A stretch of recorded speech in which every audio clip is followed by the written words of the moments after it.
सरकार किसानों के लिए योजनाएं चलाकर उन्हें आगे बढ़ाने का काम कर रही है। आज का किसान सरकार के सहयोग और बागवानी विभाग की मदद से खुद को सफल किसान बना रहा है। बागवानी विभाग से समय समय पर मिलने वाली जानकारी से किसानों को आधुनिक खेती करने में भी मदद मिलती है और वह कम लागत में ज्यादा मुनाफा कमा पाने में सक्षम हो रहा है। ऐसे ही एक किसान है हरियाणा के प्रगतिशील किसान रवि प्रकाश, जो 3 साल से बागवानी कर रहे हैं।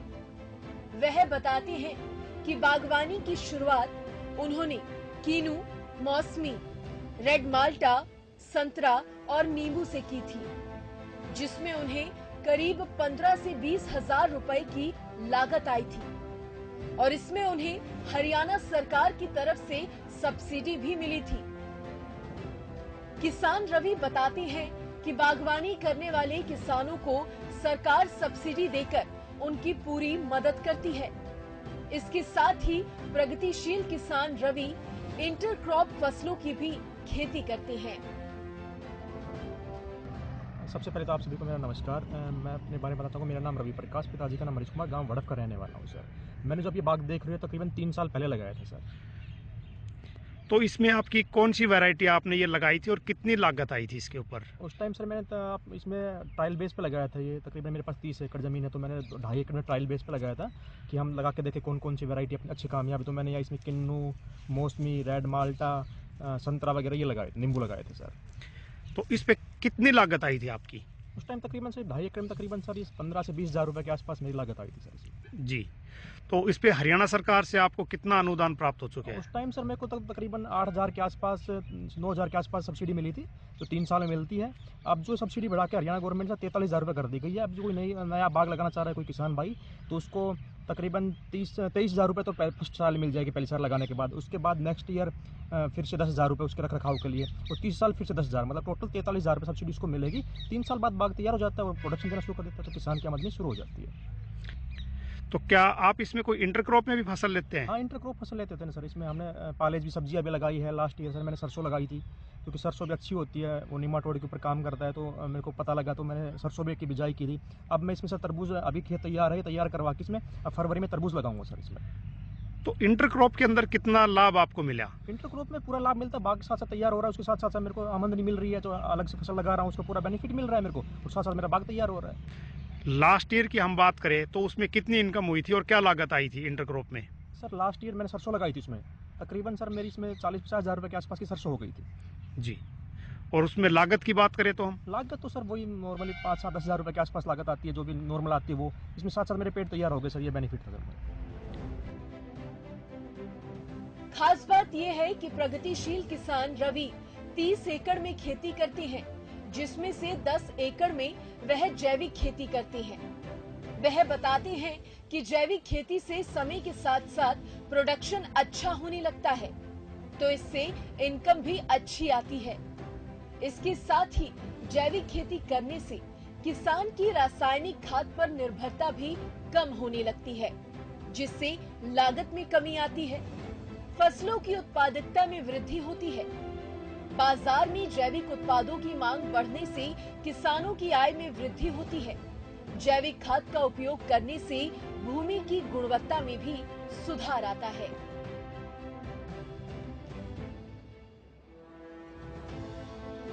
सर मेरे पास तकरीबन बताया मैंने 30 एकड़ ज़मीन टोटल मेरे पास, जिसमें से 10 एकड़ में मैं अपनी खेती कर रहा हूँ, वो पूर्ण रूप से जैविक और प्राकृतिक खेती करता हूँ सर। इसमें मैंने 2.5 एकड़ के आसपास तकरीबन बाग लगा रखा है। अभी जो अभी देख रहे हो मैंने सरसों लगा रखी है, पीली सरसों है मेरी, ये टोटली जैविक है, जिसमें मैं जीवामृत वगैरह, घन जीवामृत वगैरह ये यूज करता हूँ। और ये वैरायटी है 0033, जो पूसा की वैरायटी है, पीली सरसों है। इसमें इसका मैं ऑयल निकलवा के, तेल निकलवा के वो सेल करता हूँ, तो अच्छा मार्जिन मेरे को मिलता है। इसका क्या है कि ये जो इसका तेल निकलता है वो काफ़ी हेल्दी होता है, उसमें कोलेस्ट्रॉल ना के बराबर होता है, तो ये बहुत अच्छी वैरायटी यूज करने के लिए सर। तो इसमें जो सामान्य खेती है उससे कितनी एक्स्ट्रा इनकम हो जाती है? सर वैसे देखे जाए तो इनकम, प्रोडक्शन हालांकि कम होता है, पर अभी धीरे धीरे लगातार, जैसे मैं 4 साल हो गए मेरे को करते हुए, तो अच्छा प्रोडक्शन मिलना शुरू हो गया है। उसके साथ साथ इनकम मेरे को बेनिफिट यहाँ मिलता है। अगर मैं मार्केट में इसको वैसे सेल करूँगा तो मेरे को इतना प्रॉफिट नहीं मिलेगा, तो अब मैं क्या है कि इसका तेल निकलवाता हूँ और फिर वो अच्छे रेट में सेल करता हूँ, तो मेरे को अच्छा बेनिफिट मिलता है सर, अच्छा मुनाफा होता है इस चीज़ से। किसान रवि प्रकाश ने अपने बाग में ड्रिप इरिगेशन की भी व्यवस्था की है। वह बताते हैं कि ड्रिप इरिगेशन लगाने से उन्हें काफी फायदा होता है। ड्रिप इरिगेशन सिंचाई की एक विशेष विधि है जिसमें पानी और खाद की बचत होती है। इस विधि में पानी को पौधे की जड़ों पर बूंद बूंद करके टपकाया जाता है। इस काम के लिए वॉल्व, पाइप, नलियों और एमीटर का नेटवर्क लगाना पड़ता है। इसे टपक सिंचाई या बूंद बूंद सिंचाई भी कहते हैं। ये एक ऐसी सिंचाई विधि है जिसमें पानी थोड़ी थोड़ी मात्रा में कम अंतराल में प्लास्टिक की नलियों द्वारा सीधा पौधों की जड़ों तक पहुंचाया जाता है। परंपरागत सतही सिंचाई द्वारा जल का उचित उपयोग नहीं हो पाता क्योंकि अधिकतर पानी जो कि पौधों को मिलना चाहिए जमीन में रिसकर या वाष्पीकरण द्वारा व्यर्थ हो जाता है। अतः उपलब्ध जल का सही और पूर्ण उपयोग करने के लिए एक ऐसी सिंचाई पद्धति अनिवार्य है जिससे जल का रिसाव कम से कम हो और अधिक से अधिक पानी पौधों को उपलब्ध हो पाए। ये एक ऐसी विधि है जिससे किसान के समय की भी बचत होती है, इसके साथ ही फसल भी अच्छी होती है। मैं आपको बताना चाहूँगा कि बेर तो पहले साल बाद ही फ्रूट देना शुरू कर देता है, तो बेर से तो सही इनकम हो जाती है। मेरे यहाँ आराम से पैकिंग बना के 50 रुपये किलो के आसपास बिक जाता है। उसके अलावा साथ साथ जैसे 3 साल का बाग हुआ है तो अब की बार सीट्रस पे अब की बार फ्रूट आया। मैंने फ्रूट लिया है, सभी पौधों का नहीं लिया, मैंने कुछ चुनिंदा पौधों के फ्रूट लिए हैं। तो इस टोटल मिला के मेरे को तकरीबन आपकी 50,000 रुपये के आसपास मेरी आमदनी हुई है सर इस बार। अब की बार से अच्छा मुनाफा मिलना शुरू हो जाएगा सर। तो इसमें सिंचाई आप कैसे करते हैं? इसमें सर ड्रिप इरिगेशन से सिंचाई करते हैं सर। इसमें टपका विधि लगाई हुई है, वो पर प्लांट के पास ड्रिप लगी हुई है, उससे सिंचाई करते हैं सर। तो उसमें भी आपने कोई सरकार से अनुदान लिया है? भी सर सरकार सब्सिडी देती है ना, ड्रिप पे भी दे रही है, मिनी पे भी दे रही है। उसका बेनिफिट क्या होता है कि पौधे के पास ही बन जाता है और जो कोई भी माइक्रो न्यूट्रिएंट्स देने होते हैं वो ड्रिप के माध्यम से इजीली दी जाते हैं, पौधे को मिल जाते हैं। तो उसमें कितनी लागत आई और कितना अनुदान? जो 85% सब्सिडी मिलती है सर उसके ऊपर। तकरीबन 1 एकड़ का 15 से 20 हज़ार रुपये खर्चा आता है सर उसको पूरा इंस्टॉल वगैरह करने में सर। तो सरकार से उस पर कितना अनुदान मिलता है? 85% अनुदान मिलता है, जो मैं बता रहा हूँ अनुदान काट के वो मिलता है। 15,000 रुपए देने पड़ते हैं 1 एकड़ में। प्रगतिशील किसान रवि बताते हैं कि उन्होंने नर्सरी भी तैयार की है जिससे उनको अच्छी आमदनी तो होती ही है, इसके साथ ही उन्होंने अन्य लोगों को भी रोजगार दिया है।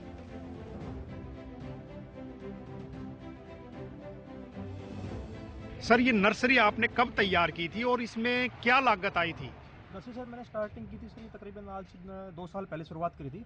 उस टाइम सर मैंने तकरीबन 2 लाख रुपए की लागत से नर्सरी का तैयार किया। जैसे कि इसमें विभिन्न प्रकार के हम इंडोर आउटडोर ऑर्नामेंटल फ्लोर्स पौधे लाए थे। अब धीरे धीरे हमने काम बढ़ाया, हमारा काम भी बढ़ाया। आज तकरीबन हमारे पास 20-30 लाख रुपए का है प्रोजेक्ट हमारा ये। इसमें से महीने के तकरीबन 1-1.5 लाख रुपए की अच्छी आमदनी हमें मिल जाती है। हम अभी धीरे धीरे पौधे यहाँ तैयार करने लगे हैं, विभिन्न प्रकार के ऑर्नामेंटल पौधे तैयार कर रखे हैं और विभिन्न प्रकार के पौधे फल फूलों के तैयार करते हैं और उनको उचित मूल्य पर सेल करते हैं। तकरीबन सर मेरे पास 7-8 आदमी बंदे काम करते हैं। इसमें तकरीबन मिला के तकरीबन 2.5 लाख 3 लाख रुपए के आसपास मेरा खर्चा हो जाता है पर मंथ, और 4 से 5 लाख रुपए के आसपास मेरी आमदनी हो जाती है। तो मुझे आराम से इजीली 1-1.5 लाख रुपए पर मंथ बच जाता है इससे। साथ साथ हम किसान भाइयों को अच्छी उसके वैरायटी के फूड प्लांट देने का भी कोशिश कर रहे हैं। जैसे कि अब मेरा बाग हो गया, मैच्योर हो गया, मैं इसके साथ साथ अब अपने फूड लाइसेंस के लिए अप्लाई करेंगे जो अपने बागवानी विभाग से मिलता है। उसमें भी बागवानी विभाग के तहत सहायक राशि मिलती है, उसमें भी उसका भी प्रावधान है जिसके लिए अब हम अप्लाई करेंगे और फिर यहाँ पर किसान भाइयों को अच्छी उन्नत वैरायटी के फ्रूट के पौधे भी उपलब्ध करवाएंगे।